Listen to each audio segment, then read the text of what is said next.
I'm going to change the oil in this 2006 Dodge Ram. It's got a 5.9 Cummins in it. This is how we do it. Let's get started. Here are the supplies. I've got some new Rotella T6 50840. I like to run arch oil friction modifier in my diesels. I noticed a difference with it, so we're gonna put in some of that. I'm going to install this Fumoto engine oil drain valve. It goes in place of the drain bolt in the oil pan, and then you can just turn the lever and drain all your oil. So it makes future oil changes so much quicker. And here's the new filter. It's a CarQuest Premium by Baldwin. Clean rag, oil drain pan, gloves. Let's get started.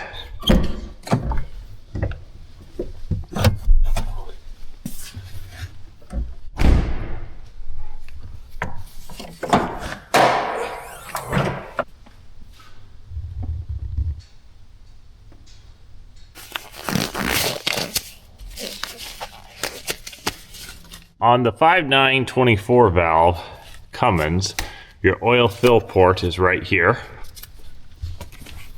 Your oil filter is just off to passenger side. That is the top of the oil filter housing right there that my finger is on. So to get to it, you want to take off this air intake to turbo line. I just popped this free right here, because you don't have to unplug that. And then loosen this clamp right here. That's a 7mm bolt. And loosen the clamp down here on this side. Right on top of the turbo, you'll want to loosen this clamp here. That's a 7mm bolt also. You want to loosen this up. At least for me, it's further than it feels like it will need to be, to let it come off as easy as possible. So I just roll it back until the last little bit of the clamp is in the tightening mechanism there. They've got this nice little bead right here cast into the elbow on the air pipe so that it holds that clamp there.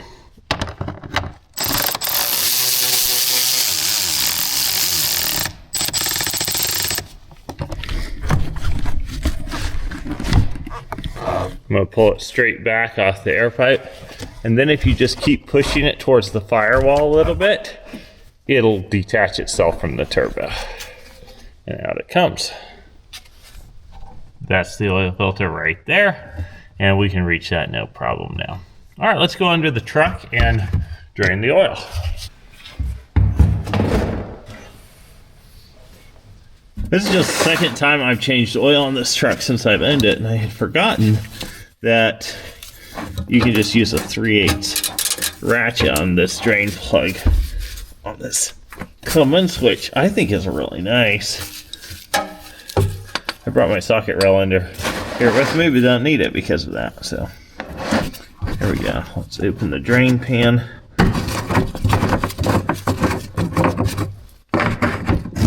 Great. And we'll get this plug out.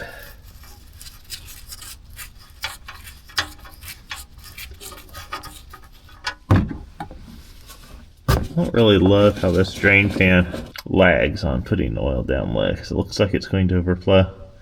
See how it's brimming? It is draining down into the tank. It's just very slow.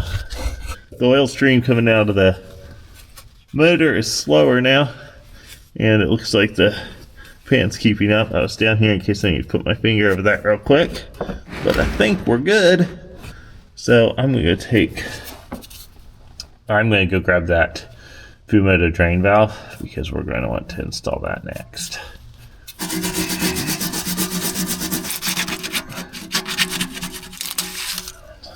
Didn't expect to have to do all this much cleaning. So my other truck, I just took the old one out practically and put the new one in. Might be easier if the residual oil wasn't draining down, but what would the fun be in that? I could just have let this, pulled the drain plug, let it sit out here for about an hour or so. I'm probably not going to deal with all this oil, but it's not too bad. Don't want to force anything on this, because you'll end up boogering the threads on your oil pan, and It just seems like it would be expensive. Let me see if I can successfully get oil on my torque wrench. Look at that. Easy breezy. Guess I could shut it now, huh? That would have worked.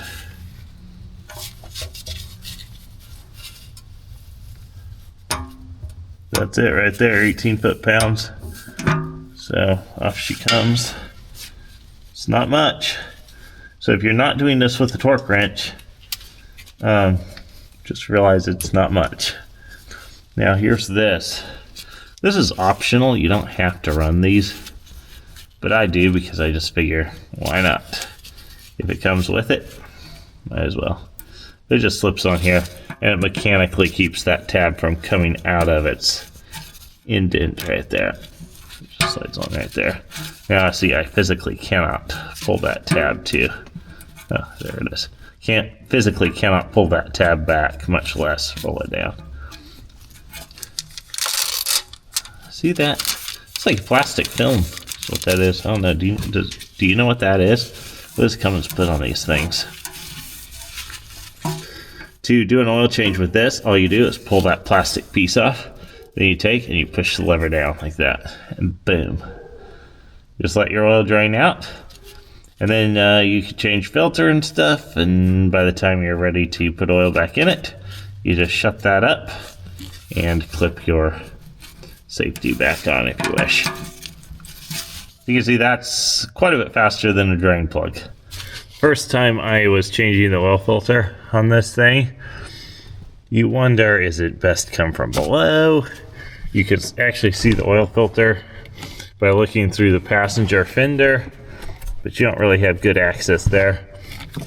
This is kind of rough coming at it from the top, but it seems to be the best way.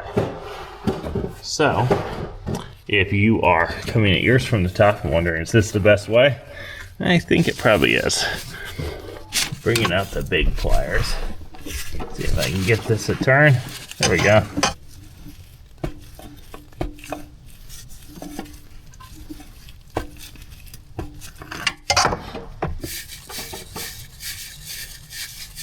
I'm putting a couple fingers under it so that when it drops free, hopefully it won't fall away and spill oil everywhere. Right there.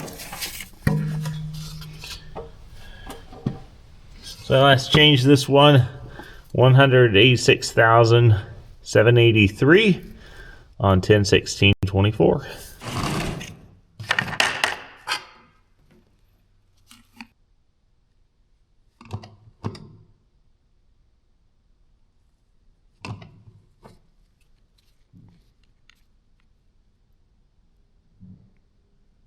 Well, that looks pretty good.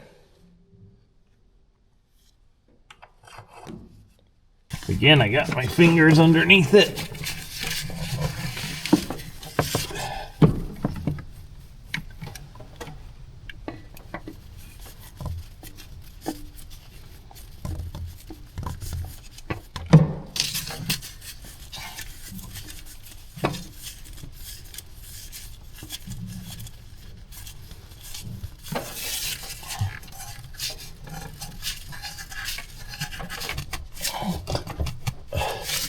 Element out right now while we have the intake out of the way, or the air, while we have that air pipe out of the way.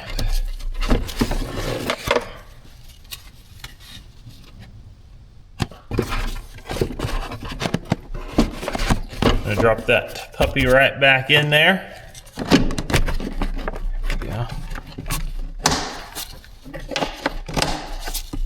Okay, good. All right, now we get to put the air pipe back on. And I like to put my hand in it here by the oil filter and push towards the turbo, and that just sort of snaps right on like that. This is the part where on either end of this tube, if you didn't get these clamps opened up far enough, you're really going to know it now, because they are going to be almost impossible feeling to put on. So if you did that, just make sure you open up a little more.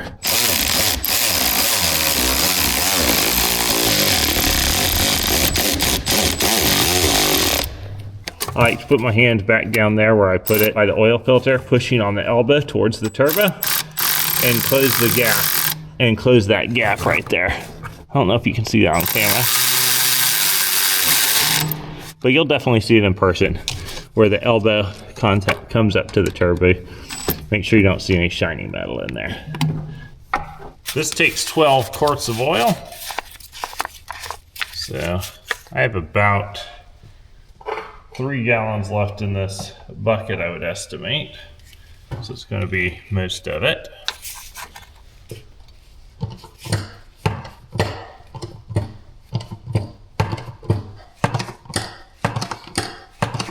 Let's see how we're doing on the dipstick.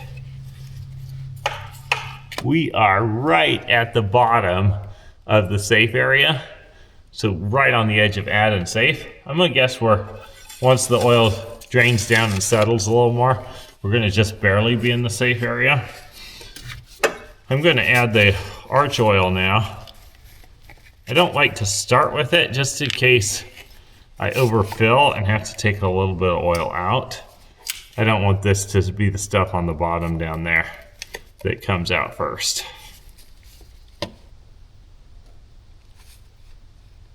I haven't run this in a Cummins yet, but it made a huge difference in my 7.3 power stroke.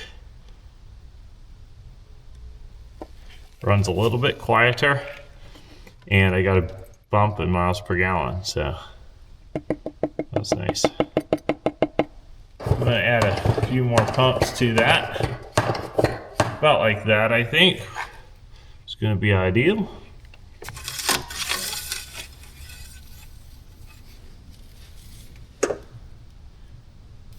All right, it's still running down, but we're somewhere right towards the top of the safe zone. Perfect. Something else you should do while you're changing the oil is to have a look at this. See that sticker right there? It says grease front drive shaft at each oil change interval. Use MS6560 lithium-based grease, and that has a Mopar part number there. That is a lithium-based grease with an NGLI 2 rating. And so I have something equivalent to that.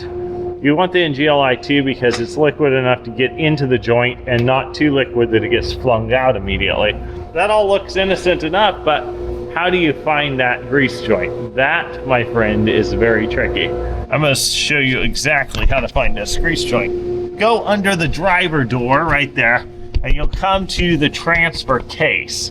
That's pretty much where you want to be. This right here is the transfer case. I'm going to push you back, so your point of view is from the front of the truck now, looking back towards the transfer case. And this right here is the drive line. And you want to go back there until you get to this U-joint right here. Now that's a double U-joint. There's one U-joint that's right here, and there's another U-joint that's right here, and then it goes into the transfer case from that point. This area right here is what you want to be able to see.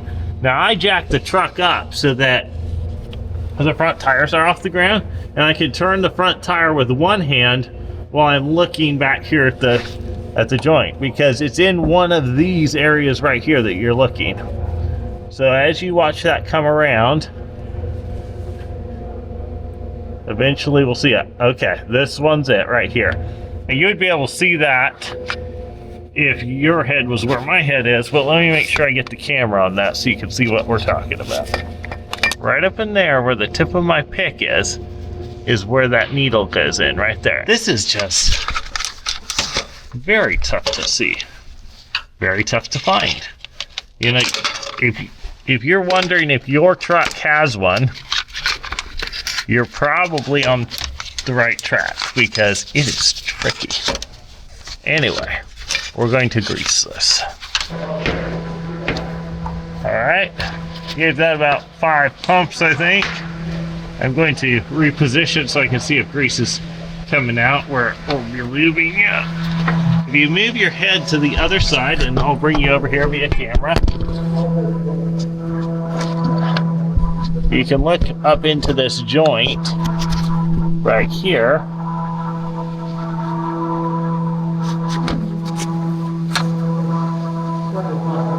And you can see that yellow grease oozing out right off the tip of my finger there.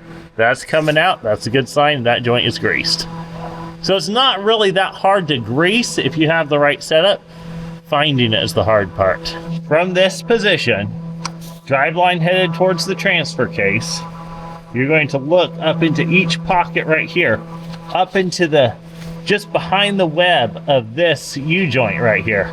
There's 4 spots that it could be up in there, and it will be one of them. And scrape in there with the pick if you have dirt in there to expose things, and there'll be a little divot on the one, a recess in the metal right here in this yoke. And the other clue could be that you see a little bit of shiny metal because it's polished right there where you stick the needle. That's how you change the oil on a 5.9 Cummins. What I like to do now is go to a note that I have on my phone. I have a note dedicated to this vehicle, and I'll record that I did an oil change, what date it was, what the odometer read when I did that oil change, what kind of oil that I put back in it. I'll probably note also that I added arch oil to it. And just like that, she's done, ready for another 5,000 miles.